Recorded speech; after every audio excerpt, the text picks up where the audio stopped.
ಎಲ್ಲಿಗೆ ಹೋಗ್ತಿದ್ದೀರಾ? ಎಲ್ಲಿಗಮ್ಮ ಹೋಗ್ತಾ ಇದ್ದೀರಾ? ಮಾದೇವ,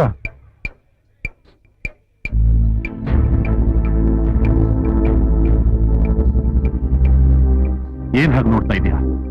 ನೀನೇ ಮುರಿದಿದ್ದೆ ಈ ಕೈನ, ಮರ್ತ್ಬಿಟ್ಯಾ? ಅವರೆಲ್ಲ ಎಲ್ಲಿ ಹೋಗ್ತಾ ಇದಾರೆ ಅಂತ ಕೇಳಿದೆಲ್ಲ. ನಿನ್ನ ಯಜಮಾನ ಅವನು ಅನ್ಕೊಂಡಿದ್ದ ಜಾಗದಲ್ಲೇ ಸರಾಯಿ ಫ್ಯಾಕ್ಟರಿ ಕಟ್ಟಿಸ್ತಾ ಇದ್ದಾನೆ. ನಾವೆಲ್ಲ ಕಲ್ಲು ಮುನ್ನು ಹೊತ್ತು ಅದನ್ನು ಕಟ್ತಾ ಇದ್ದೀವಿ. ಜಮೀನ್ದಾರ ನಿನ್ನ ನಸ್ತುವಾಗಿಟ್ಕೊಂಡು ತನ್ನ ಕಾರ್ಯ ಸಾಧಿಸ್ಕೊಂಡ್ಬಿಟ್ಟ.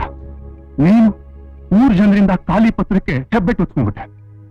ಇವತ್ತು ನಮ್ ಜಮೀನೆಲ್ಲ ಅವಂದೇ ಆಗೋಯ್ತು. ಉತ್ತು ತಿನ್ನೋಕೆ ಯಾರಿಗೂ ಹೊಲ ಇಲ್ಲ, ಬೇರೆ ಕಡೆ ಹೋಗಿ ಕೆಲಸ ಮಾಡೋದಕ್ಕೆ ನಮಗ್ ದಾರಿನೂ ಇಲ್ಲ. ಅವನು ಕೂಡ ಅಕ್ಕಿನ ತಗೊಂಡು ಅವನು ಹೇಳಿದ ಕೆಲಸ ಮಾಡ್ಕೊಂಡು ಇದ್ದೀವಿ.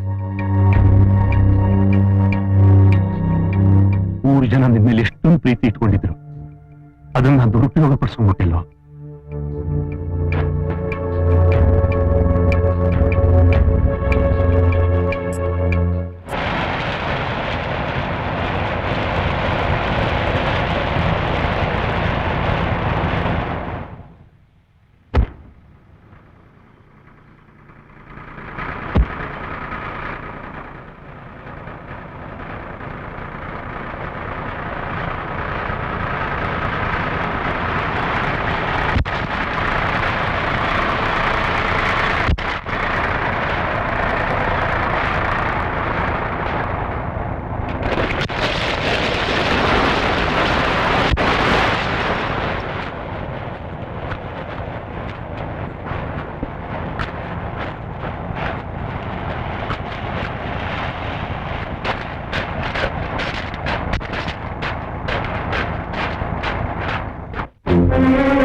ವಯ್ಯ ಒಪ್ಪತ್ತು ಹಚ್ಕೊಳ್ಳೋ ಎಣ್ಣೆನ ನಮ್ಮ ಮನೆ ಅಡಿಗೆಗೇನಾರ ಕೊಟ್ಬಿಟ್ಟಿದ್ರೆ ವರ್ಷೆಲ್ಲಾ ಒಗ್ಗರಣೆ ಹಾಕ್ಬಿಡ್ತಿದ್ದು.